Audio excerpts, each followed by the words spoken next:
Hey, what's up guys? I'm Adam Badger from Badger Strength.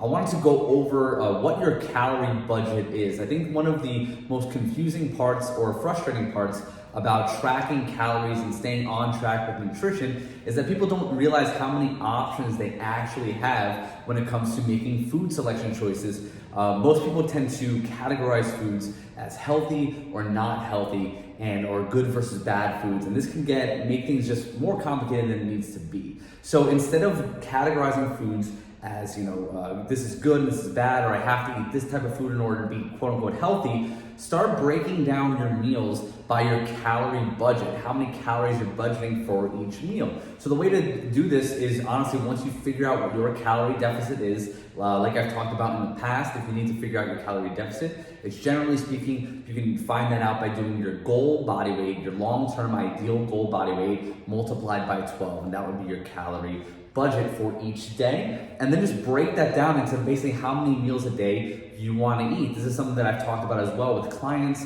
on social media. It doesn't matter how many times a day you eat, whether you choose to eat 6 meals a day or 2 meals a day, it does not matter. It just comes down to your overall calorie intake. Fasting or skipping breakfast or skipping lunch, it does not matter. Eating at night does not matter as long as your calories are in check. And that is why tracking your calorie budget can be very, very helpful in not only seeing results from your nutrition, but also figuring out what it's, exactly how much food and what type of food you need to eat to kind of hit your calorie budget for the day. So again, you would have your total calories for the day, and you'd break that down into how many meals per day you want to eat. And I want you to think about this in terms of like a financial budget. Cash and calories work very comparably. If let's say you were going on a work trip and you're out of town and your company gives you a per diem for food, and they say that you can spend $50 per meal each day, and that's generally speaking, let's say it's going to be breakfast, lunch, and dinner. You have $50 to spend at each meal. Now, if I told you that at least $20 of that $50 had to be spent on a protein source,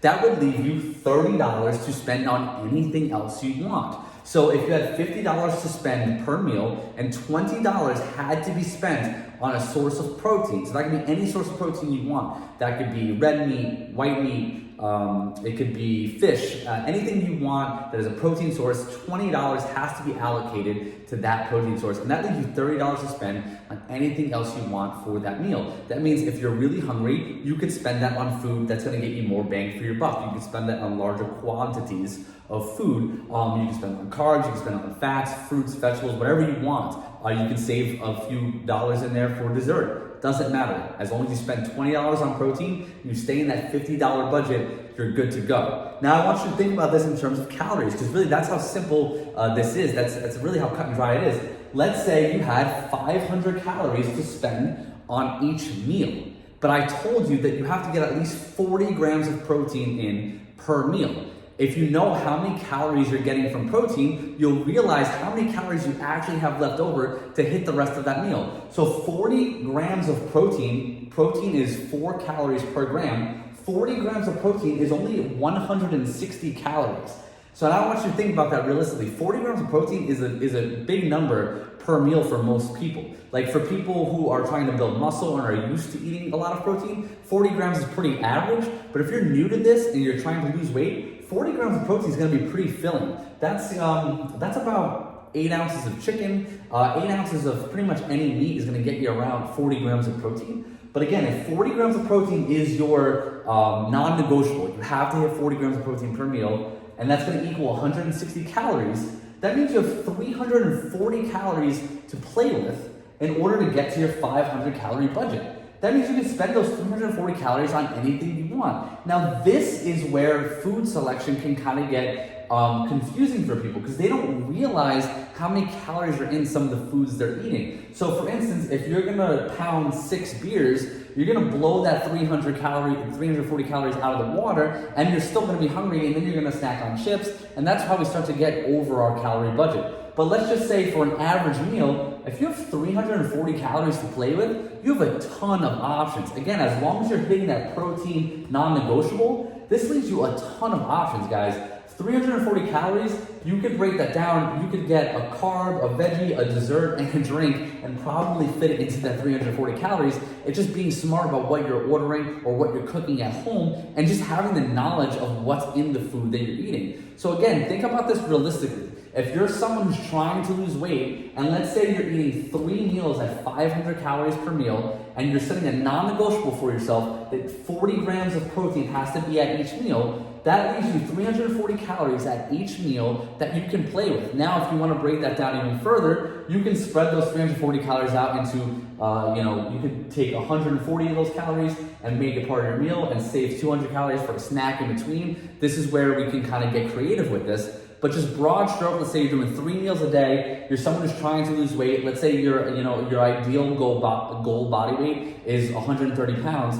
This is gonna get you 1,500 calories a day, 40 grams of protein at each meal. If we're doing 3 meals a day, that's 120 grams of protein, and we're getting 340 calories at each meal to play around with, that we can be flexible with our food choices. Now, for a lot of us, a lot of people who are starting out with nutrition coaching, they come in with a very all or nothing mindset. They think that they have to only eat grilled chicken and vegetables in order to lose weight. And when people get into that mindset of good and bad food, they don't understand just how flexible they can be with their food selection if they're tracking calories accurately.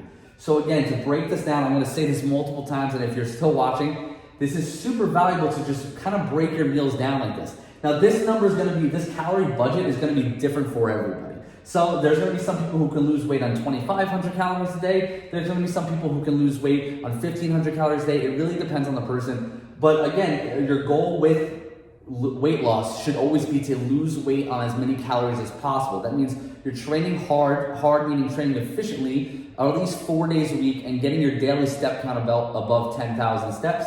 And for most active people, they can see weight loss, for active women, they can see weight loss on, 16, 17, 1,800 calories a day. So that's just driving that calorie budget up. Now you're getting 600 calories per meal to play with. And again, if you're sticking to that non-negotiable 40 grams of protein, that just opens up more calories that you can eat. Carb sources, fat sources. Your diet does not have to be super, super strict. It just has to be consistent and something that you can realistically hit. Setting realistic, reasonable boundaries for yourself that to stick to. I think the 40 grams of protein per meal is a very reasonable boundary to stick to. Again, you can break this up into smaller portions throughout the day. This is just a broad stroke. If you were eating 3 meals a day, 40 grams per meal is going to get you 120 grams of protein at the end of the day, and it's only 160 calories per meal that you have to spend on protein out of 500 calories. Again, 340 calories to play with. When we break it down in terms of money, if you had $20 to spend on a protein source, you're going to be able to get a lot of protein for $20 pretty much at any restaurant you go to, and that gives you $30 to spend on anything else you want. So if you're not that hungry and it's the end of a long week and you want to spend the $30 on a couple of drinks, you can. As long as you're in that $50 budget, your company's not going to fire you for going over your per diem. Same thing with calorie counting.